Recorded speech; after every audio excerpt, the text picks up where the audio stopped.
नमस्कार दोस्तों, हमने इंग्लिश के कुछ टॉपिक्स के बारे में पहले चर्चा की थी।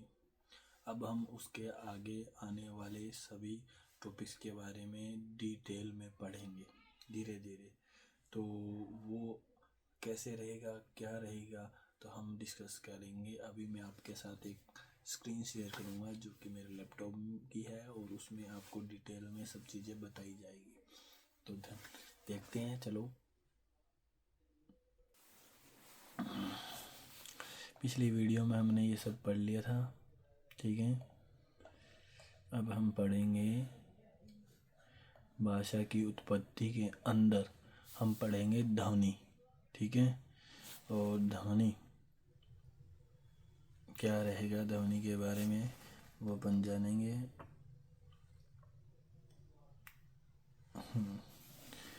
ध्वनि मतलब साउंड। अपन साउंड के बारे में पढ़ेंगे। अब थोड़ी देर वेट कीजिए, तक हम चर्चा कर लेते हैं। तो ये वीडियो आपको बढ़िया लग रही है तो आप सब्सक्राइब, लाइक, कमेंट और शेयर ज़रूर करें, जिससे क्या एंगेजमेंट बढ़ेगा और मेरे व्यूज़ आएंगे, कमेंट बढ़ेगा तो मेरा उत्साह बढ़ेगा, तो मैं आपको और वीडियो अच्छी बनाऊंगा। तो चले, ठीक है। तो ये है अपनी वीडियो।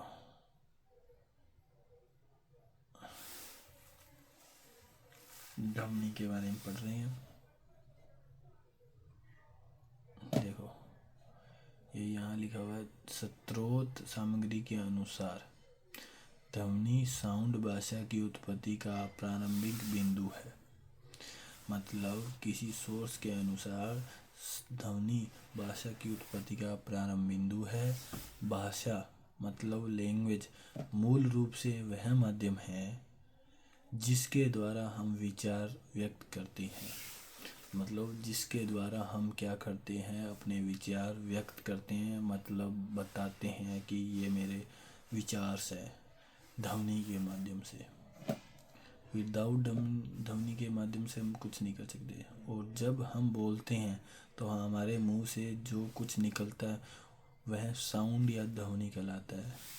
जैसे मैं बोल रहा हूँ तो इसी ही जो साउंड आ रहा है उसे ही हम ध्वनि बोलते हैं। और इससे क्या कर पा रहा हूँ, मैं अपने विचार व्यक्त कर पा रहा हूँ। अंग्रेजी भाषा के आधार पर इंग्लिश बेसिक के बड़े संदर्भ में ध्वनि की भूमिका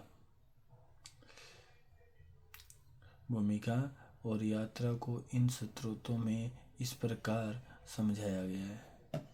भाषा की शुरुआत ध्वनि से, फ्रॉम साउंड टू लैंग्वेज। भाषा सीखने के, समझने की प्रक्रिया ध्वनि से शुरू होती है। तो ध्वनि से ही भाषा सीखी जाती है, ठीक है। ये पता चल रहा है। तो साथ साथ में आप नोट कर सकते हैं, ध्वनि से ही भाषा क्या की जाती है, शुरू होती है।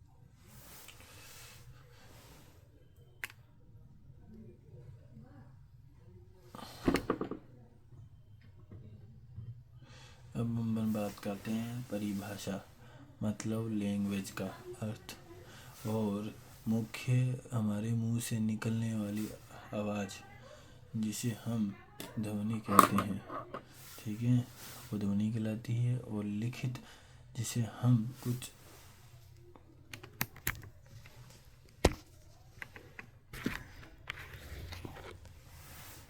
कुछ बोलते हैं, जैसे हम ध्वनि साउंड उत्पन्न करते हैं तो ये ध्वनियाँ मीनिंग समझाते हैं। नंबर 2, ध्वनि से अक्षर तक, फ्रॉम साउंड टू लेटर। ध्वनि को केवल सुना जा सकता है, लेकिन इसे लिखने या सहेजने के लिए हमें सिंबल्स की आवश्यकता होती है। यह रूपांतरण प्रक्रिया एक प्रकार है। ध्वनि को प्रदर्शित करने के लिए हमें कुछ विशेष चिन्हों की जरूरत पड़ती है, ठीक है। उसके बाद में अपन बात करते हैं, तो ध्वनि को अपने को यदि रिप्रेजेंट करना है या बताना है तो हमें सिंबल्स की ज़रूरत पड़ेगी। इसकी पड़ेगी सिंबल्स की। साउंड तो हमें पता है, अब साउंड को जब हम चिन्हित करेंगे तो हमें क्या मिलना चाहिए, सिंबल। ठीक है, उसके बाद में अक्षर की बात करते हैं, मतलब वर्ड्स। इन्हीं सिंबल्स को अंग्रेजी भाषा में लेटर्स कहा जाता है। अब इन सिंबल्स को हम क्या कहते हैं, लेटर्स। ठीक है, अब इनको लेटर कहते हैं। ठीक है, और यानी लेटर्स और कुछ नहीं बल्कि ध्वनि को लिखने के लिए बनाए गए चिन्ह हैं। मतलब ध्वनि को लिखने के लिए बनाए गए सिंबल्स ही है। ठीक है, अब हम बात करते हैं नंबर 3, ध्वनि और अक्षरों की संख्या में अंतर। साउंड में और लेटर्स में जो संख्याओं का अंतर है उसके बारे में बात करेंगे। ठीक है,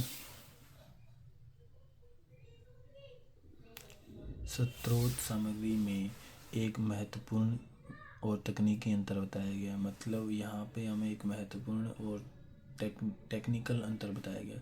अंग्रेजी वर्णमाला मतलब अल्फ़ाबेट में कुल 26 लेटर्स होते हैं, लेकिन ध्वनियाँ साउंड्स की संख्या इससे अधिक होती है। ठीक है, अब अंग्रेजी वर्णमाला में लेटर्स की संख्या कितनी होती है, 26 होती है। ठीक है, लेकिन इस और जो साउंड होता है वो इससे ज़्यादा होता है। ठीक है, अब पहले हम बात करते हैं, लेकिन ध्वनियों की साउंड संख्या अधिक होती है। वोवल्स मतलब स्वर, लिखने में 5 लेटर होते हैं, AEIOU। ठीक है, अब ये लेटर्स में वोवल होते हैं। ठीक है, और ये कितने टाइप के होते हैं, 5। कौन कौन से, AEIOU।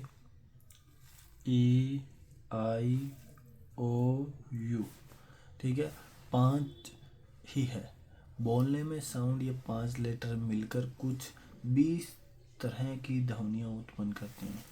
ये 5 लेटर है लेकिन 20 प्रकार के साउंड निकालते हैं, 20 टाइप के। उदाहरण के लिए एक ही ध्वनि कार में अलग है और केट में अलग है।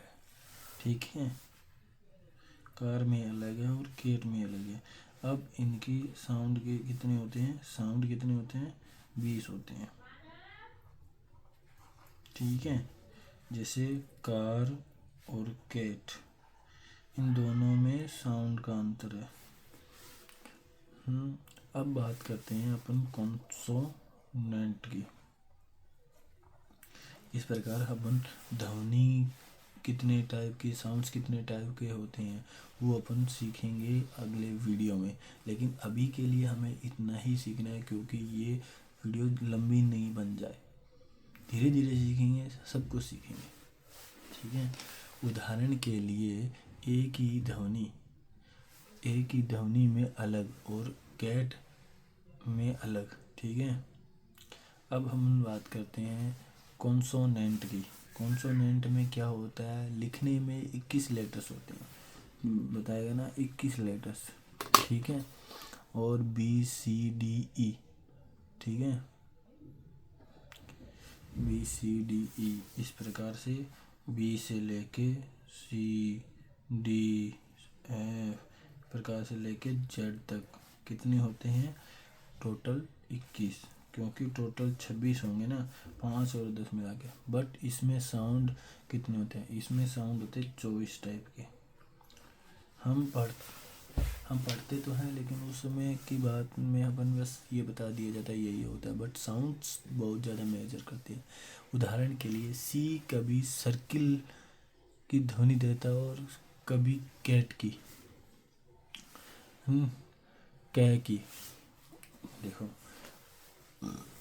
अब सर्किल हुआ और कभी कैट हुआ, तो ये कभी क्या बन गया, सै बन गया, और कभी क्या बन गया। ठीक है,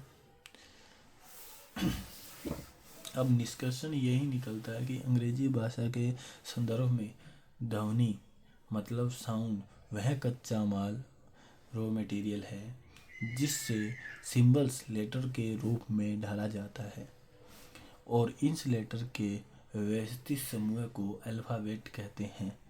ठीक है। और इसी सही संयोजन मीनिंगफुल यूनिट से अतंत शब्द वर्ड का निर्माण होता है। तो आज की हमने क्या सीखा कि ध्वनि क्या होती है। ठीक है। उसके बारे में अपन सीखेंगे नाउन के विभिन्न प्रकारों के उदाहरण, सब्जेक्ट ऑब्जेक्ट के रूप में उपयोग किया कैसे किया जाए, नॉन फ्रेजेस और नॉन क्लोजेस एक ही होते हैं, इनके बारे में पढ़ेंगे। तो आज हमने सब कुछ सीख लिया है ध्वनि के बारे में कि भाषा कोई भी बोल रहे हैं तो हमें क्या ज़रूरत पड़ेगी, साउंड की। और साउंड को जब अपन किसी में रिप्रेजेंट करते हैं तो किस में करेंगे, लेटर्स में।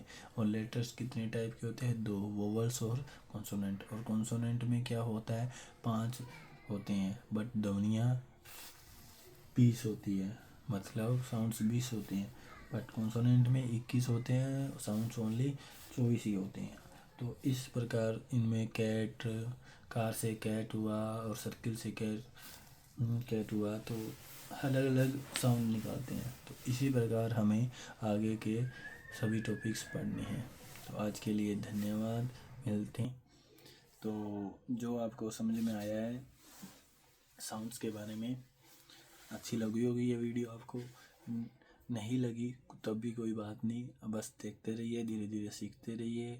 और कमेंट ज़रूर कीजिएगा कि भाई ये लेंथी हो गई वीडियो या थोड़ा इरिटेबल वीडियो है, कुछ भी हो कमेंट करके ज़रूर बताइए।